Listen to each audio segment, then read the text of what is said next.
Hello, hello mga Disay, at ayan nga, 1 taon at 8 buwan na ako dito, pero hindi ko alam kung anong trip ng amo kong matanda, at simula nga daw sa Monday ako na ang magluluto at mamimili.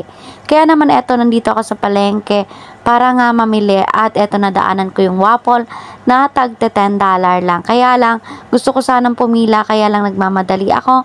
Kaya naman babalik na lang ako pag wala nang masyadong pila or pagkatapos ko mamili. So back to the topic na tayo. Hindi ko nga alam kung bakit naman ngayon niya naisipan na magluto ako after ng 1 year and 8 months ko dito sa Hong Kong. Kung kailan ba naman patapos na ako sa kontrata ay saka ako paglulutuin. Nung panahon gustong gusto ko magluto ay hindi niya pinagawa sa akin. Kung tutusin, napakadali lang naman talaga yung mga lutuin nila. Kaya lang medyo perfectionist yung amo ko. Meron ba kayong mga amo na ganyan?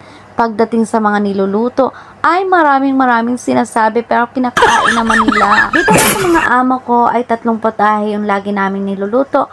Pero pag marami kami ay mga 5 putahe. Pero mga tagkakaunti lang yan. Tulad nitong isda, mga 2 piraso lang.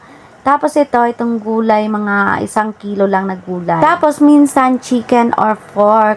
Tapos pag every Saturday naman or Friday, nakasipod naman kami. Pero hindi pa rin mawawala yung gulay at yung yung pork or chicken. Ayan nga yung choy sam na tinatawag sa kanila. Ayan yung gulay na yan. Tapos dumiretso na nga ako dito at wala nga ako maisip na iluluto.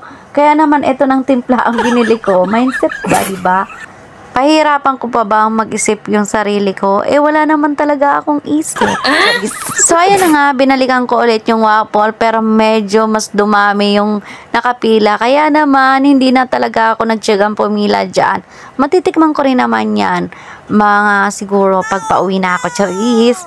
O baka sa Pinas ko na lang matikman yan. Charis, bye-bye!